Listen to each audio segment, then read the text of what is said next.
시청자 여러분 안녕하십니까? 화요일 아침 뉴스투데이 경남입니다. 먼저 오늘의 주요 뉴스입니다. 공석이 된 창원 성산 보궐선거에 10명 안팎의 지역 인사들이 거론되고 있습니다. 선거 의도를 미리 분석해봤습니다. 낡고 위험해 수십 년째 이전 논의가 이어지고 있는 진주 버스터미널의 심각설을 현장 취재했습니다. 부울경 광역단체장들이 정부의 김해 신공항 기본계획을 사실상 부정하면서 동남권 신공항 건설이 새 국면을 맞게 됐습니다. 남해와 하동을 잇는 두 번째 다리인 노량대교가 13일 개통됩니다. 관광객 유치와 주민 생활에 도움이 될 전망입니다. 고 노회찬 전 국회의원의 49제가 지난 주말 거행됐습니다. 공석이 된 창원 성산군은 벌써부터 여러 인사들이 출마를 선언하거나 타진하고 있습니다. 서윤식 기자가 보도합니다.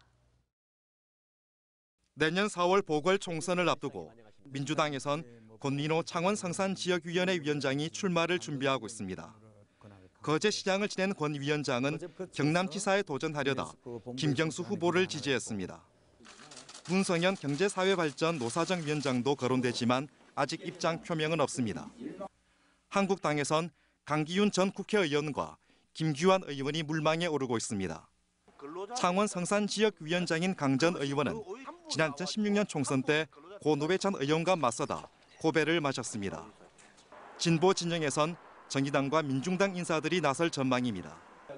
정의당에선 고 노회찬 의원의 부인 김지선 씨와 여영국 도당위원장이 거론됩니다. 여영국 위원장은 이제 당 차원에서 논의가 시작될 것이라며 말을 아꼈습니다. 민중당도 적극 나서고 있습니다. 손석형 전 도의원은 지난 2016년 총선 때 노회찬 의원과 단일화하고 당선을 도왔습니다. 서경철 위원장은 내년 보궐총선과 관련해 진보 후보의 단일화를 역설하고 있습니다. 가장 먼저 출마를 선언한 인사는 박훈 변호사입니다. 그는 최근 페이스북을 통해 무소속 혁명가 그룹을 자처하며 출마를 선언한다고 밝혔습니다.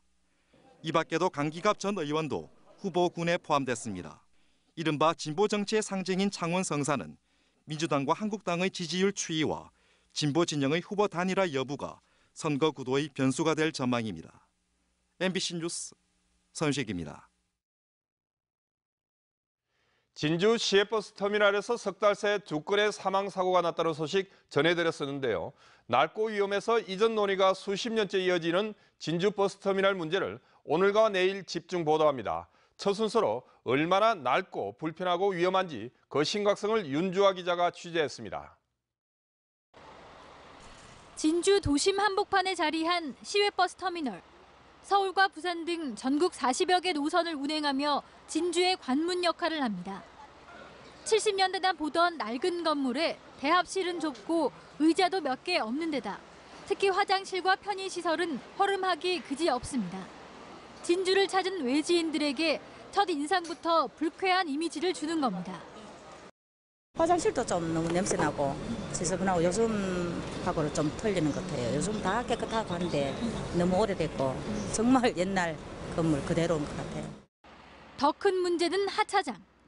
도로에서 터미널로 들어오자마자 버스에서 승객들이 우르르 내리지만 승객만을 위한 보행로 하나 없습니다.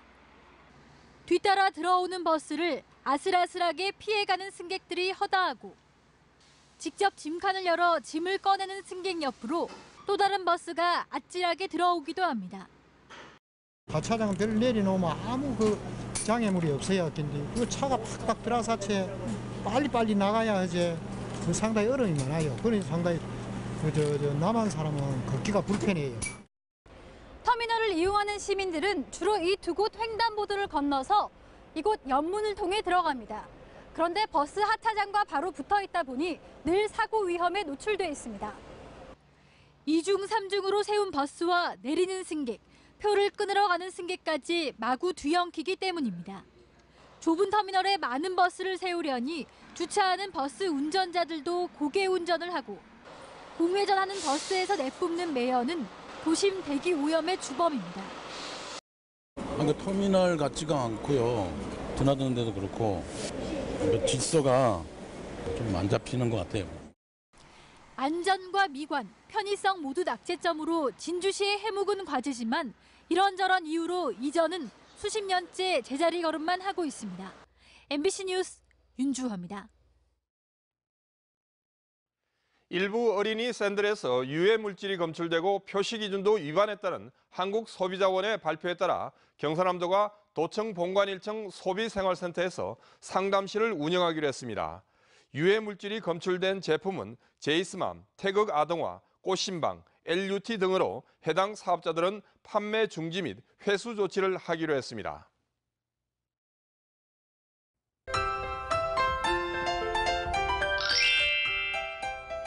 파란 가을 하늘에 군데군데 하얀 물감을 뿌려놓은 듯 요즘 가을 하늘 보기 참 좋은 날씨가 이어지고 있습니다. 오늘 공기까지 아주 쾌청해서 활동하기 좋습니다. 하지만 아침 저녁으로는 쌀쌀한데요. 일교차가 10도 이상 크게 벌어지겠습니다. 오늘 아침 진주 15도, 거창은 12도까지 내려갔습니다. 한낮 최고 기온은 창원 진주 25도, 거창은 23도로 평년보다 2도 정도 낮겠습니다. 해안을 중심으로 바람이 강하게 불고 있습니다. 통영 매물도에는 순간 최대 풍속이 초속 13.3m로 바람이 강하게 불고 있어서 시설물 관리를 잘해주시기 바랍니다. 위성 영상입니다. 동해상에 위치한 고기압의 영향을 받다가 그 가장자리에 들면서 가끔 구름 많은 날씨가 예상됩니다. 이어서 자세한 지역별 날씨입니다. 함안 13도, 통영은 18도에서 출발했습니다. 낮 최고 기온은 의령 25도, 김해는 26도가 전망됩니다. 환절기에 감기 조심하시기 바랍니다. 함양 12도, 하동 15도까지 내려갔고요. 낮 최고 기온은 합천 24도, 남해는 25도가 예상됩니다. 네, 오늘도 바다 상황이 좋지 않습니다. 풍랑주의보가 발효 중이고요. 물결은 최고 4m까지 매우 높게 일겠습니다. 만조 시기까지 겹쳤는데요. 항해나 조업하는 선박은 더더욱 유의하시기 바랍니다. 내일은 기압골의 영향으로 남해안을 중심으로 가끔 비가 내리겠습니다. 이번 주 금요일에도 가을 비가 내리겠습니다. 날씨 정보였습니다. 부울경 광역단체장들이 정부의 김해 신공항 기본 계획을 사실상 부정하고 새 판을 짜자고 나섰습니다. 동남권 신공항 건설이 새로운 국면을 맞게 됐습니다. 부정석 기자입니다. 김해 신공항에 대해 부산, 울산, 경남 광역단체장들이 결국 자체 검증이라는 칼을 빼들었습니다. 국토교통부와 공동대응단을 구성해 김해 신공항의 문제점을 논의했지만 기본계획 중간 보고회에선 지역의 의견을 반영하긴커녕 오히려 후퇴했기 때문입니다. 안전성이 담보되지 않는 또는 위법성이 조각되는 그런 핵심 사안으로 여기에 대한 저희가 검증을 계속 요구하고 있는데 이런 내용들은 오히려 이야기도 안 하고 넘어갑니다. 세계광역자치단체장은 동남권 관문공항 건설 촉구 공동 합의문을 발표하고 자체 검증 계획을 밝혔습니다. 이를 위해 현재 부울경 신공항 TF팀을 항공 전문가 20여 명이 참여하는 실무 검증단으로 확대 개편할 방침입니다. 검증 분야는 공항시설과 비행 절차 수립 등 5개 분야입니다. 또 국토교통부와 실무 검증단의 검토 결과가 다를 경우 이를 최종 판단할 수 있는 총리실 산하 검증위원회 설치도 요청할 계획입니다. 하지만 동남권 신공항 실무 검증단 구성은 법적 근거가 없어 국토교통부가 자체 검증단 운영과 그 결과를 받아들일지 미지수입니다. 기본계획을 연말까지 마무리할 예정입니다. 앞으로도 단계별로 지역과 충분히 협의해가면서 내실 있게 기본계획을 수립할 예정입니다. 부울경 동남권 신공항 실무검증단은 빠르면 이번 주 구성돼 본격적인 업무에 들어갑니다. MBC 뉴스 부정석입니다. 한편 이와 관련해 이정화 김해시의회 부의장은 가야왕도 김해가 소음왕도가 됐다며 국토교통부를 강하게 비판하고 김해시의회 본회의장 안에서 삭발식을 가졌습니다. 또 김해시의회는 국토교통부의 중간 발표는 김해 시민에 대한 배신과 속임수라며 김해 신공항 추진에 대한 규탄 결의안을 채택했습니다. 남해와 하동을 잇는 두 번째 다리인 노량대교가 오랜 공사를 마치고 오는 13일 개통됩니다. 국도 19호선이 4차로로 확장되고 다리의 안정성도 높아져 관광객의 유치와 지역민들의 생활에 큰 도움이 될 전망입니다. 신동식 기자입니다. 임진왜란 이순신 장군의 마지막 격전지인 노량해협 위로 노량대교가 웅장한 모습을 드러냅니다. 지난 2009년 남해군 고현면에서 하동군 금남면을 잇는 국도 19호선을 2차로에서 4차로로 신설 확장하는 공사로 시작된 뒤 9년여 만에 준공됐습니다. 다리 길이는 990m, 주탑의 높이는 148.5m로 특히 주탑은 한려해상 국립공원의 해양오염 방지와 공사비 절감을 위해 육상에 설치됐습니다. 세계 최초로 8도 기울어진 경사주탑에는 국내 기술로 설계 시공된 3차원 케이블이 설치돼 수평 저항력이 늘어나면서 바람에 취약한 현수교의 단점이 크게 보완됐습니다. 바람에 더 안전한 구조가 되어 있고요. 본 노량대교는 초속 100m까지 견디도록 설계 시공되어 있습니다. 노량대교 개통으로 하동과 남해의 운행거리는 기존의 18km에서 14km로 4km, 운행시간은 28분에서 18분으로 10분 단축됐습니다. 지난 1973년에 준공돼 노후한 2차로의 남해대교를 대체하게 됩니다.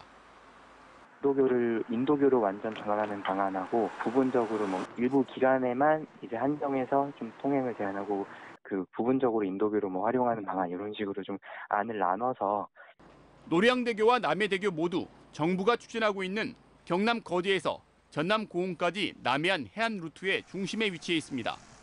따라서 남해안의 아름다운 경관을 활용한 관광 명소 조성과 지역 경제 활성화에 기여할 것으로 기대됩니다. 노량대교는 오는 12일 준공식을 마치고 그 다음 날인 13일 저녁 6시부터 전면 개통됩니다. MBC 뉴스 신동식입니다. 내고장 소식입니다. 세시풍속 문화 콘텐츠 마을동제 재현 행사가 오늘 오전 의령군 국류면 운계 2구 마을에서 열립니다. 제3회 서부경남 지역발전 포럼이 오늘 오후 진주혁신도시 LH 본사에서 열립니다.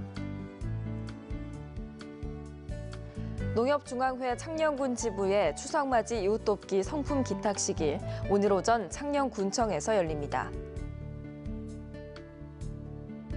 BNK 경남은행 추석맞이 온누리 상품권 전달식이 오늘 오후 거제시청에서 열립니다.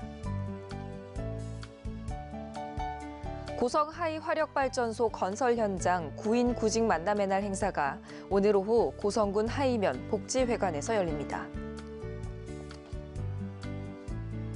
극단 아시락의 2018 창작 초연 작품인 함안군 파수리가 오늘과 내일 3차례에 걸쳐 함안문화예술회관에서 열립니다.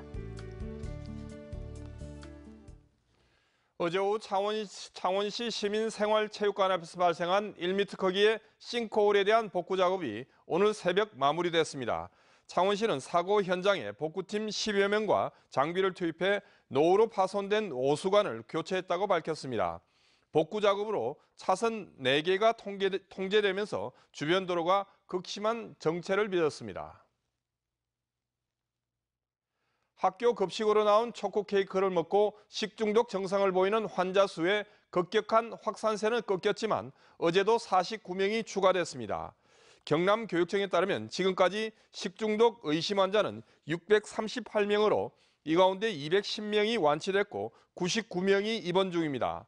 교육청은 식중독 잠복기는 지났지만 초반 경미했던 증세가 심해지는 경우가 있어 49명이 추가됐다고 밝혔습니다. 창원시 의회가 LNG 벙커링 터미널 구축 사업의 진해 연도 입지를 반대하는 대정부 건의안을 발의했습니다. 박춘덕 시의원 등은 진해 연도 해양문화공간 사업터 내 LNG 벙커링 설치 반대 대정부 건의안을 대표 발의해 시의원 32명의 서명을 받았습니다. 이런 가운데 진해 지역 주민들은 오는 13일 진해구 수도에서 LNG 벙커링 터미널 연도 설치를 반대하는 대규모 집회를 가질 예정입니다. 지방분권 경남연대는 어제 도청에서 기자회견을 열고 중앙정부가 자치분권 종합계획 발표를 목전에 두고도 지역사회와 주민의 여론을 수렴하는 과정이 없었다고 비판했습니다. 경남연대는 지금처럼 중앙집권적 방식으로 계획을 수립한다면 대통령의 연방제 수준의 지방분권화 주장은 허언에 지나지 않는 결과로 이어질 것이라며 이제라도 정부가 공론화 과정을 통해 자치분권 계획을 수립해야 한다고 주장했습니다. 전국의 아파트 평균 매매 가격은 상승하고 있는 반면 경남의 아파트 매매 가격은 계속 하락하고 있습니다. 한국감정원에 따르면 9월 첫째 주 경남의 아파트 매매가 변동률은 전주 대비 0.24% 하락했는데 이는 17개 광역지자체 가운데 가장 높은 하락폭입니다. 도내에서는 밀양시가 유일하게 0.37% 상승했으나 나머지 지역은 수요 감소와 신규 입주 물량 누적으로 하락세가 계속됐습니다. 2019 학년도 대학 수학능력시험엔 지난해보다 292명이 줄어든 3만 5천여 명이 지원했습니다. 경남교육청이 지난달 23일부터 지난 7일까지 수능정보 시스템을 통해 2019 학년도 수능 응시원서 접수를 마감한 결과 졸업 예정자가 전체의 84%인 3만여 명, 졸업자는 14%인 4,900여 명이었으며 창원, 진주, 통영지구 순으로 지원자가 많은 것으로 나타났습니다. 창원시가 대한민국 국제관광박람회에서 지자체 부문 우수상을 받았습니다. 창원시는 세계 사격 선수권 대회를 맞아 2018년을 창원 방문의 해로 선포하고 관광객을 유치하기 위해 다양한 관광 마케팅을 펼친 점에 좋은 평가를 받았습니다. 가을 산행철을 맞아 독성을 가진 야생 동식물에 따른 안전사고가 우려돼 산행객들의 각별한 주의가 필요합니다. 국립공원관리공단은 향이 진한 화장품을 바르고 산행하면 벌을 유인해 낭패를 볼 수 있고 새끼를 출입하면 독사에 물릴 가능성이 높다고 밝혔습니다. 또 국립공원에서 임산물을 무단 채취하면 독버섯과 독초에 따른 중독 사고를 당할 수 있고 징역 3년 이하나 3천만 원 이하의 벌금형에 처해진다고 덧붙였습니다.